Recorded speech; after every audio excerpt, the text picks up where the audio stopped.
Alright, here we are again, next house. This is our Fenwick property, doing the renovations on this one.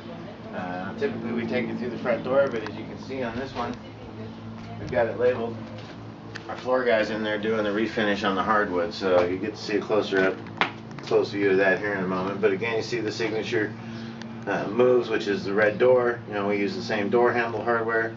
It's one of the key things to managing these flips and getting it done quickly and effectively is use the same materials, you know, as you go through. That way your contractors know what they're using. You know what your costs are going to be. You don't have a whole lot of questions. You're not getting nickel and dimed to death on your materials, and two, you're not getting bothered every 5 minutes with questions from your contractors. So we'll walk through to the garage. This one you're going to get to see it's got a little bit more work in progress on it, so you get to see something a little bit more rough. We're not quite finished. We got a little bit more work on this one before it's ready to go. So we'll go in through the garage. Now we might as well start with here. So this is some of the items that you'll see that are problems moving forward. You know, for instance, this garage door opener. Now in this house we don't have enough money to install in the budget to install a new garage door opener, so this needs to be removed. As you can see, we had an addition that we took out in here based on the debris from the rafters. So we had a homeowner addition we had to take out, which left us some loose ends to tie up as far as this electrical. We got, you know, light fixture here. It's obviously not in use. Again, something that a home inspector is going to call, so we need to address that. You know, new door. We did come through and put some new drywall in to address additional electrical issue. Any electrical that's exposed below 7 feet has to be either in Romex or covered by drywall. So a more affordable solution is typically to cover it with drywall.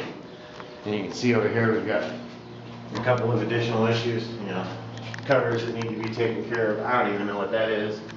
Again, water here, and you can see we've got our seismic straps, we've got our TPOs that's vented outside like is proper in this case. But as you can see, our vent isn't installed properly.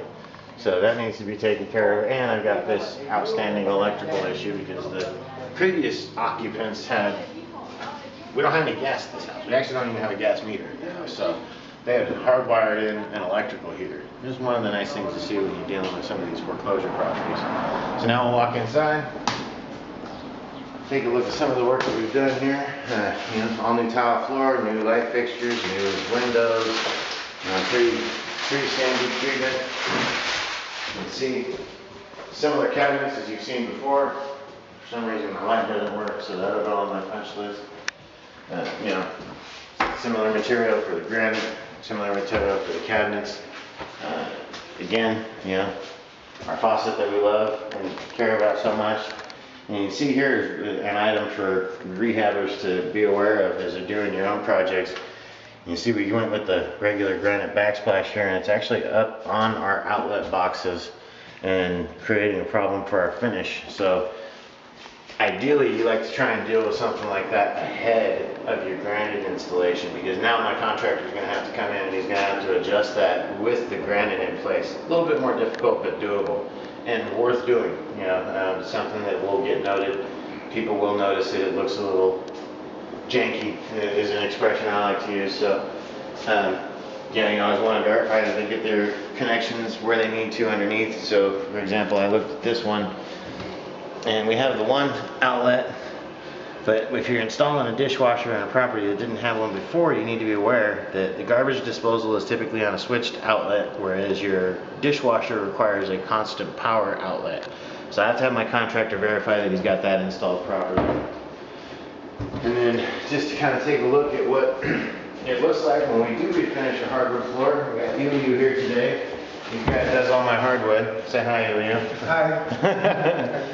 And this is an example of work in progress, you know, so ideally I wanted to kind of give you an opportunity to see the whole property, but we can't walk across the finish yet because it's not done. So we did a little work on the fireplace over there, as you can see. The existing mantle and hearth was pretty hurting, so we put some tile on there.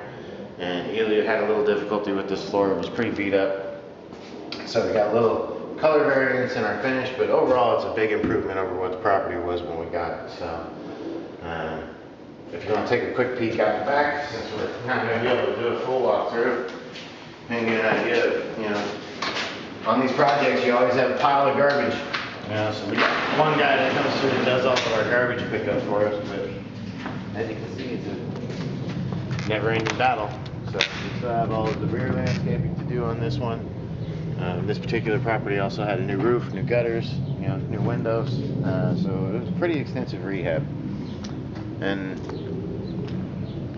we got to get our inspection scheduled with PG&E so we can get the gas turned on. We got lights on in the back there too.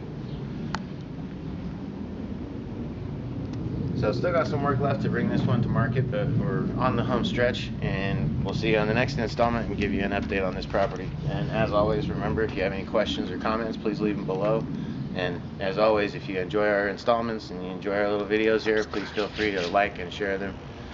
And we'll see you next time.